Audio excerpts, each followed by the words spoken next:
Okay, I'm dressed like I'm Andy Warhol, the avant-garde artist from primarily New York City. And my topic today is, are we afflicted by archetypes and perhaps mythologies?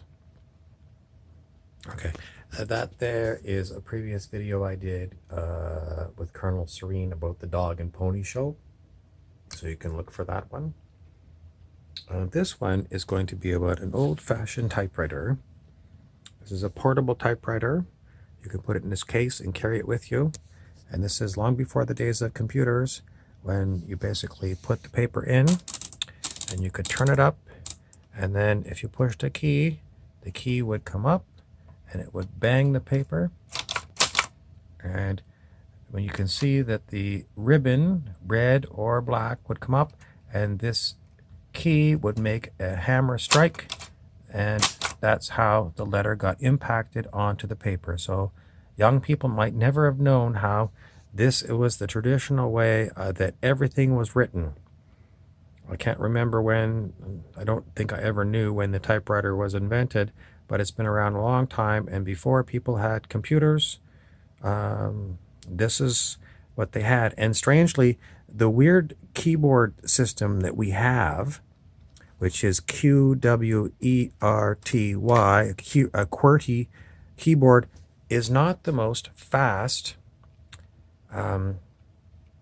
way you can arrange keys on a keyboard. There are Dvorak keyboards that you can type on way faster, believe it or not. And the issue with using any other system other than QWERTY on a mechanical typewriter is that typists that are really fast using any other system other than QWERTY, the keys will get jammed. You see how you can have two hammers come up at the same time?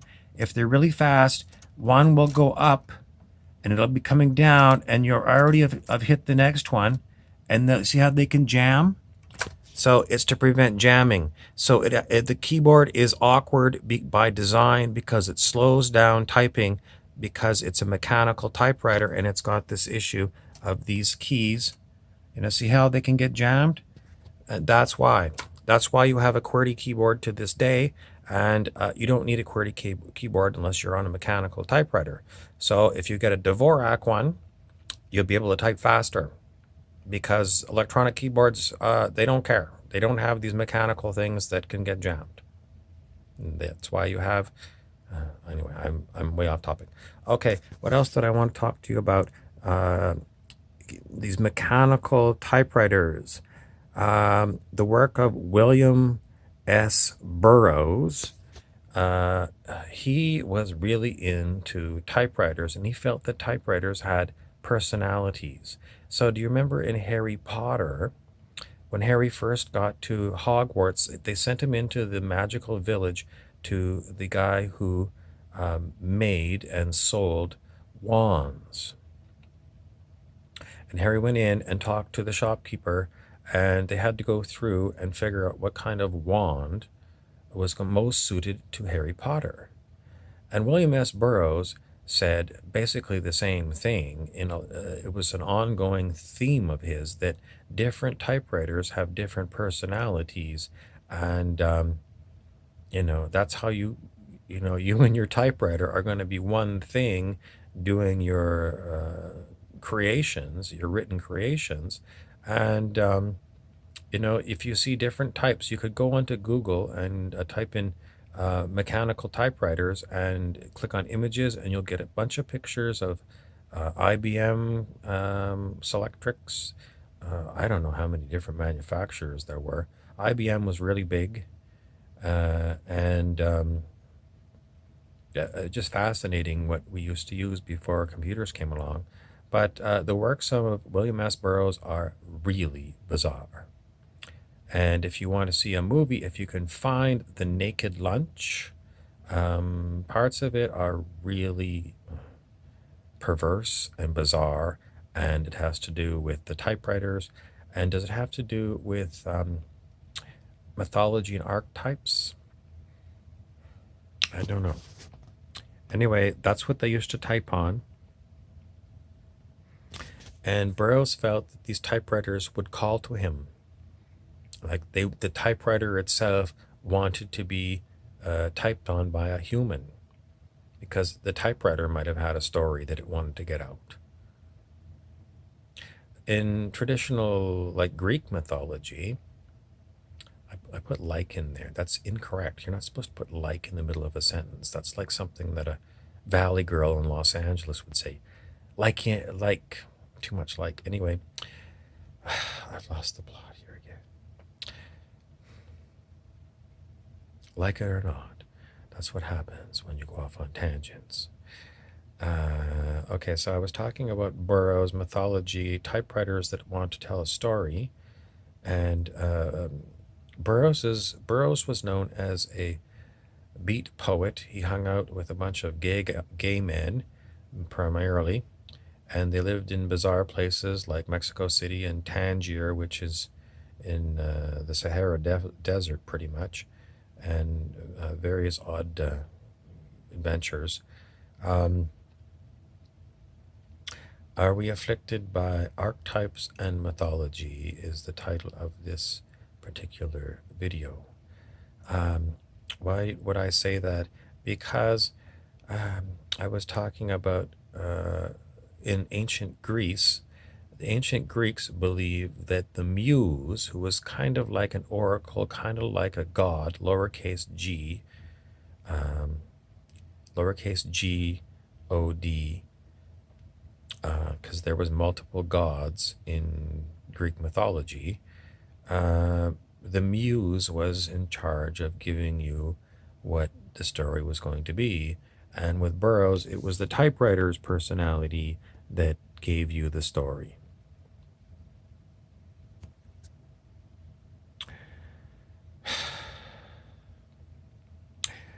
So anyway, the idea that Carl Jung, the psychologist, had was that there's a collective unconscious that connects all human consciousnesses. And in the collective unconsciousness, there are things called archetypes. And if you go through the tarot deck, all the tarot cards could be considered archetypes, but there are plenty of other archetypes. The Greek gods themselves could be considered archetypes. So they are, perhaps you could call them personalities, maybe a little bit of story. And why would we be afflicted by them?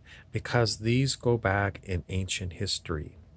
You know, the Greeks were thousands of years ago, and this is these stories are still being retold in modern day settings by modern day authors. And a lot of these stories are still about lower vibe emotions, about your lower chakra systems, everything below your heart. So your solar plexus, your root chakra, your sexual center, low vibe things. Nothing to do with being open-hearted, nothing to do with inner vision. These are ancient archetypes. So these stories are about revenge, vengeance, petty things we would think of, very petty, holding grudges against others. But these are man's history. And these are the ancient stories that are still in our collective unconscious. Some people call it the subconscious. Some people say subconscious is different than unconscious. But let's just say it's not too much difference. And in the end, why are we afflicted by these things? Primarily because the movies that we still watch on television and things like Netflix are based upon these lower chakras, everything below the heart. So they're not higher wisdom, they're the same old. Basically, in traditional old-fashioned religion, these things would be called the vices. The virtues would be things that start at your heart and might be related to your higher chakras. So we're still plagued by these lower emotions because Hollywood loves these kind of horror stories, war stories, betrayal stories, psychodramas, spy versus spy dramas, mayhem in order, like, just crazy psychopaths, cops and robbers,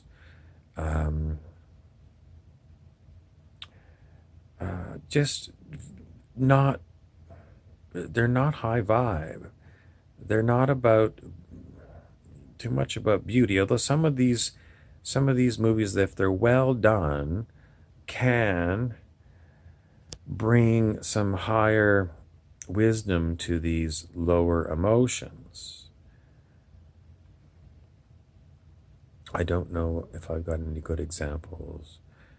One Flew Over the Cuckoo's Nest by Stanley Kubrick. I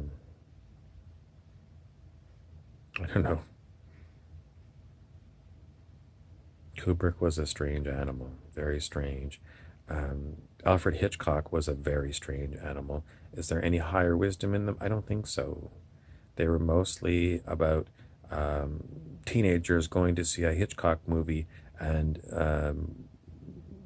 traditionally the female getting scared and grabbing her boyfriend, and that would lead to them making out, holding hands, and getting close because it was a terrifying movie.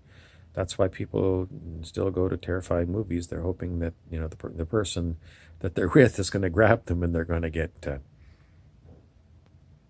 connection is made or something. What else can I tell you about this? Well, we're going to have to break free of old archetypes and old mythologies, question mark. Are we going to be able to use them as we moved in Earth ascension to higher consciousness, 5D, fifth dimension? What would Warhol say? As you can see, Warhol didn't mind dressing very femme. And I'm not talking like Warhol. He would be very quiet, and I don't know if he had a voice affectation. You might be able to find a video of Andy Warhol. What else do I want to talk about? Okay.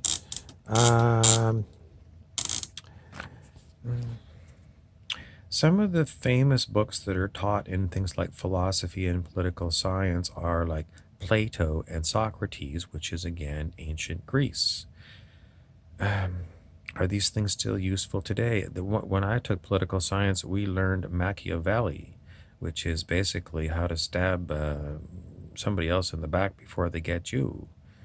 These are very low vibe books, but they're basically how politics are still run on our planet. Machiavelli, if you have a chance, read The Prince. You might need like a Cole's Notes kind of thing to give you an interpretation, because Machiavelli was very careful at how he wrote the book, because he didn't want to get himself either executed or thrown in jail, because he was writing it for princes, and he didn't want the princes to shoot the messenger. And basically what he told them was to rule with an iron fist. In other words, be a tyrant. Because if the people love you, they won't respect you, and you're not going to be able to rule the kingdom. The only thing that people respect is fear of you, the tyrant. And to this day, we have a great deal of authority vested in governments and militaries. And do we fear them? Well, that's why they have police forces and they have militaries.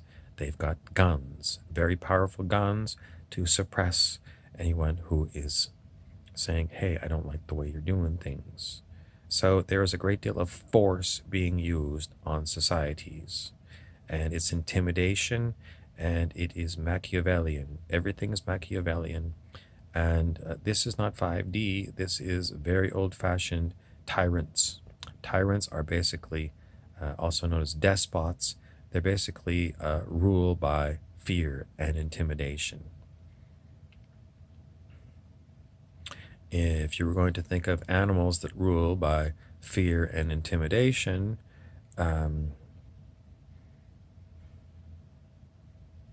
Wolves. Mm.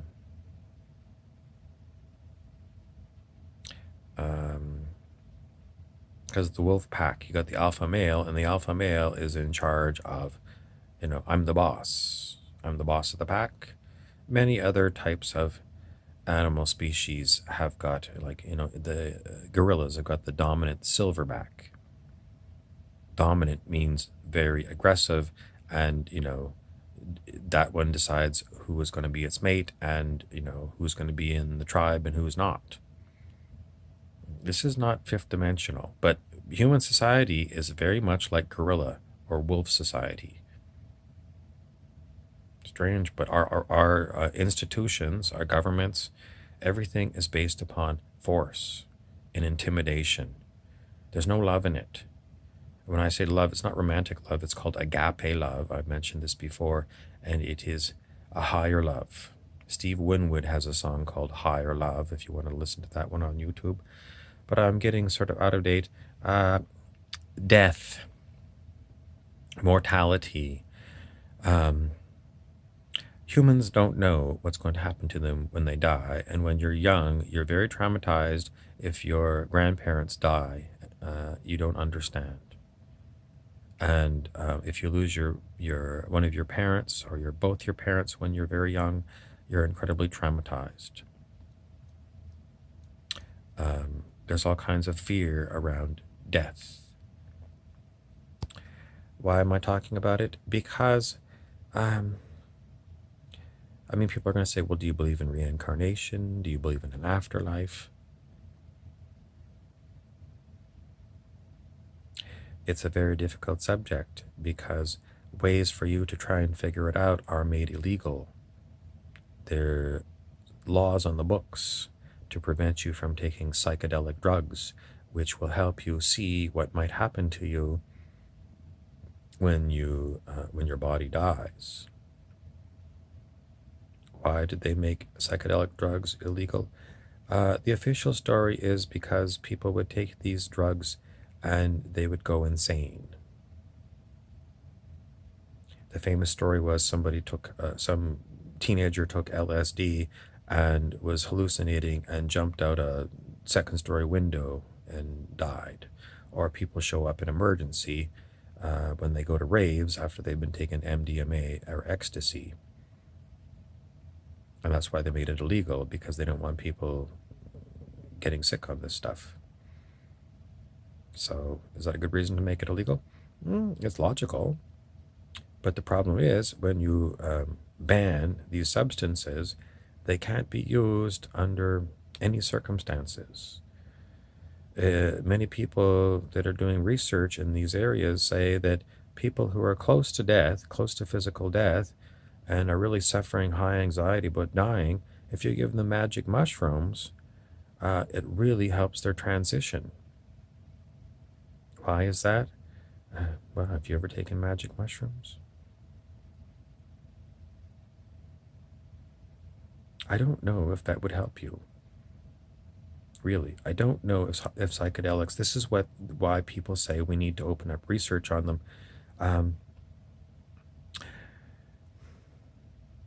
But if you want to know whether you're going to exist after your body dies, that's basically, other than reading, stories of people who died on the operating table and what they say and whether you believe that or not. I mean, science will sometimes poo-poo it. But, it's very dangerous to go and use these substances that are illegal. You can get thrown into jail for like 25 years. So, our society is basically said, don't do that. But if you want to know, I don't know how else you're going to figure it out. And if you got high anxiety about it, what should be done? I don't know. It's not up to me. And I'm not going to tell you to take these drugs, because I will warn you about these drugs more than tell you to take them. These drugs open you up to the most possibly beautiful experiences you might have, but also the most terrorizing, unbelievable, horrible experiences. These ones, back in the 1960s when drug use was very prevalent, LSD, they called these things bad trips. And people would be hospitalized and put in mental institutions from bad trips. So don't think that these drugs, I mean, the truth is, MDMA is a very dangerous drug. People do die at raves. So, and you don't know what you're getting with these drugs. You buy them from street dealer, and you don't know what the hell's in them. If it's got what's that stuff called? Carfentanil in them. It's super powerful opiate, and it can make your heart stop. So, a very dangerous thing to go exploring with unknown drugs. I warn you, if you're going down that path, I've known people personally who have died because of taking these kind of drugs. So it's not like a party thing to go and take these kind of things. I'm serious. People that I know have died because of taking these drugs.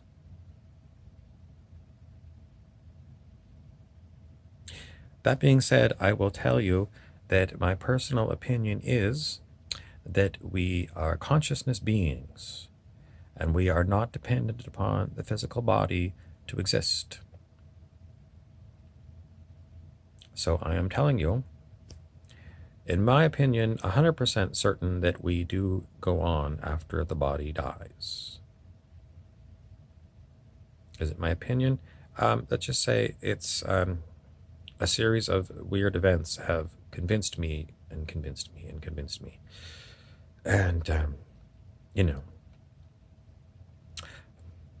if you really want the safe way, go and read these kind of books that have stories about people who died on the operating table and then came back, and their stories.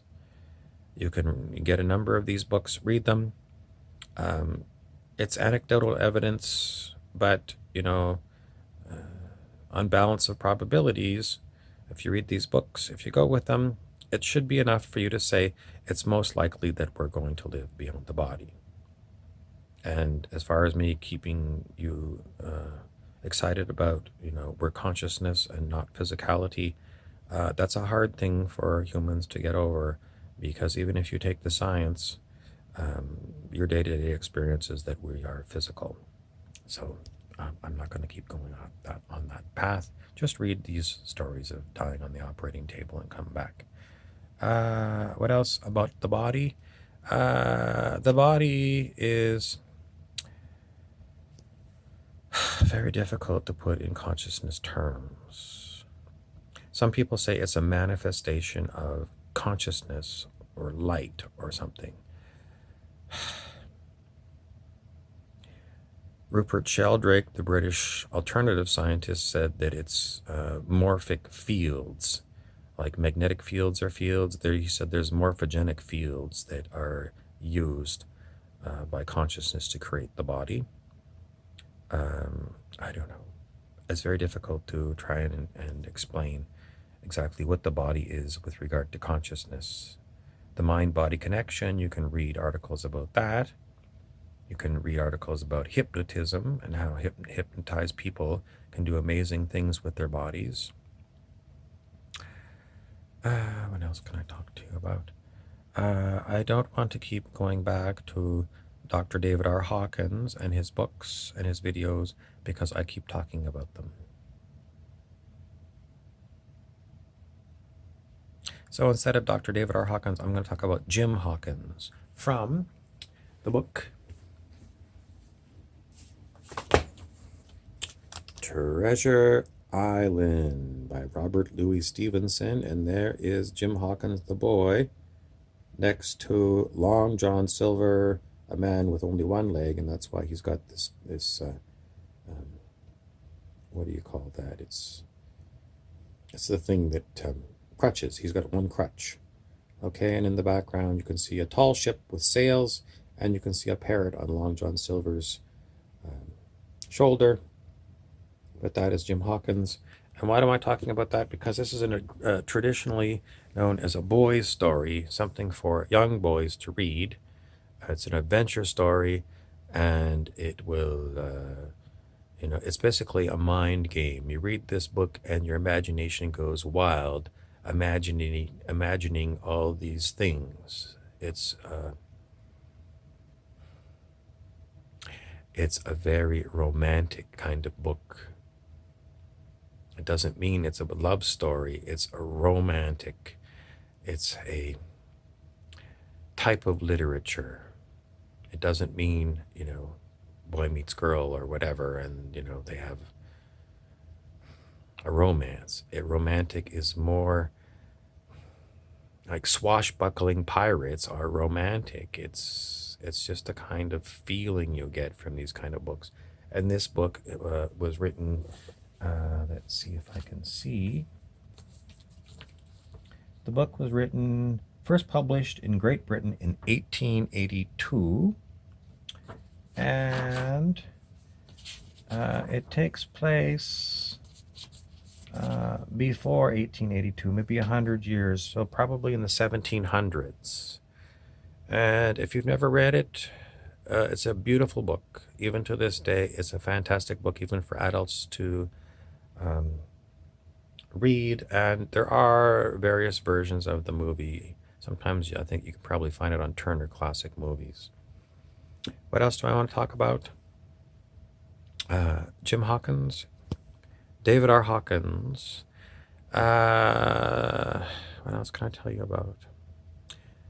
No one understands David R. Hawkins because he's talking to your ego. So you can read all of his books, and I read most of his books over the years. I loved it when a new book of his came out because I had a spiritual ego that just wanted to learn all the stuff. What is enlightenment, basically, is all his books are about. But his books are all written for your ego, your spiritual ego in particular. So the point of it is, it's all for your monkey mind, to get your monkey mind interested in truth versus falsehood. And he does talk about how he meditated in different places over the years. And he talks about his childhood when he had very weird spiritual experiences. So, everything that I talk to you about in my different videos about Dr. David R. Hawkins and consciousness research, it's for your ego, your monkey mind. Everything, every last bit of it is monkey mind. And it is designed to hook you into the idea of, I got to get enlightened. I like what he's talking about. I got to get enlightened. It's for your monkey mind, because your monkey mind loves to achieve things. I talked about the achieving mind in a talk in the past day or two. The achieving mind is the monkey mind, and the monkey mind wants to hears about an item. I talked about consumerism. You hear about an item, and then you want to get it as soon as possible. It's the same thing with enlightenment. Your monkey mind hears, oh, this is an amazing spiritual item. I got to have it. I got to have it. So the beauty of it is that your ego will voraciously want to get enlightenment because it doesn't understand it. It's a huge mystery, and the ego just wants mysteries, and it wants to have whatever the mystery is all about. And that's why people love books like Treasure Island, because it is all about what's going to happen. What's going to happen? It's so exciting. It's amazing, romantic, the 1700s with tall ships and pirates and swords and cannons and, gold and treasure maps. It's all stuff for your, it's for your monkey mind. But, children have got monkey minds, and they love this kind of stuff, and adults have monkey minds, and they love this kind of stuff. Getting back to Dr. Hawkins, it gets you your inertia going. So in the laws of physics, is it Newton's laws of physics? Yes, I think it's Newton. It's a body in motion will tend to stay in motion, and a body at rest will tend to stay at rest unless a force is applied. If you get your ego interested in something, that's the force. The force of the ego wanting things. You know, monkey sees a banana, monkey want banana, and to the exclusion of anything else. So it's the same way with your ego. It hears about this, it doesn't understand it, but you know, very few people have gotten enlightened. So I gotta have it. It's prestige. It's a prestige item. You know, I don't care about all those people down the road that have got enormous houses and 3 cars. They're stupid people. Everybody can get that. But to get enlightened, that's so rare. You read Dr. Hawkins, he said, well, you know, on the planet, there's maybe 6 people that are enlightened at any one time. Oh my God, there's only 6 people enlightened on the whole planet out of 8 billion people? 6? Oh my God, that's the ultimate exclusive item I can have. I gotta have it. I'm gonna read all these books. I gotta have this. All these other people, they don't know nothing about enlightenment. Never heard of it. But I can get this, and I'm gonna be one of those 6 people. That's like ultimate prestige, ultimate, and that's what Monkey Mind's all about. Is having stuff that other people don't have and can't have and never heard of. I'm gonna get it. I'm gonna be the first one to get it, and I'm gonna race there. And that's the spiritual ego. And the whole point of it is to get you interested in it. But you have to remember, David Hawkins, first of all, he meditated. He had a meditation practice. And secondly, he had these weird spiritual experiences when he was a boy, when he was a paper boy. So what does that tell you? Well, it really reinforces the idea that we reincarnate. And it reinforces this idea because if David Hawkins was having these weird spiritual experiences that most children never have, it means that in previous lifetimes, he did a lot of spiritual work. He pursued enlightenment in other lifetimes.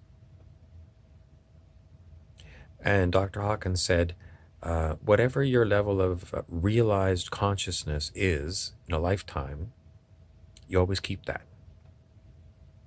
So if you reach, you have to look up the scale of human consciousness again, go to Google and go in Dr. Hawkins, the scale of human consciousness, and just go on images. There's some really great charts. They're all available and you can go and look. But if Dr. Hawkins has worked lifetime after lifetime on raising his consciousness, and remember in the past, the information about how to become enlightened was, it wasn't commonly available. You know, they didn't have an internet in those days, and they didn't have very clear and concise books like Dr. Hawkins has written. They had very weird, obscure texts. It was called occult or esoteric. And if you, I've tried to read some of these books. They're impossible. They're impossible to figure out. They're just so, you don't know what the hell they're talking about. Anyway, the point is, the information is available in plain English, and it's just way easier to get good information. There's a book called The Lazy Man's Guide to Enlightenment by Thaddeus Golas. He was somebody that did a lot of psychedelics, and he wrote this book. Do you need to do psychedelics to understand Thaddeus Golas? I don't think so. But he's got a guide to enlightenment. It's a one book. Dr. Hawkins has got maybe a dozen books. If you don't like Dr. Hawkins, try Thaddeus Golas, The Lazy Man's Guide to Enlightenment. I've already told you in previous lectures that Eckhart Tolle is very good. And if you try several of these books, your spiritual ego will love you, because it gives the spiritual ego a lot of different perspectives, and it can compare and contrast. That's what you learn to do in about 10th grade in English class, and that's what your spiritual ego will do. It'll compare and contrast and try and figure out why did they say this, and it seems to be not the same as what this person is saying, and it'll get you back and forth and get you even more interested. But if you're going to realize a new level of consciousness, expand your consciousness, You're going to have to meditate. And when certain things come up for you, like your behaviors, uh, you're going to have to get ready to ditch a lot of commonly held human desires. In other words, you're going to have to say, okay, spiritual ego, you want to be enlightened? Okay, we're going to give up our desire for everything else: sex, marriage, fast cars, big houses, trips to the Caribbean, etc., etc. But don't forget, there's only 6 enlightened beings on the whole planet out of 8 billion. So ultimate prestige you're going to have. And, if you go for that, then enlightenment will draw you towards it. What am I talking about? That's what Dr. Hawkins said. If you set the intention that that's what you really want, then that's what you're really going to get. And your future, becoming an enlightened being, will draw you to it, which means your life is not going to be the same as all the other people out there who are working, 9 to 5, so they can pay off their new Ford truck.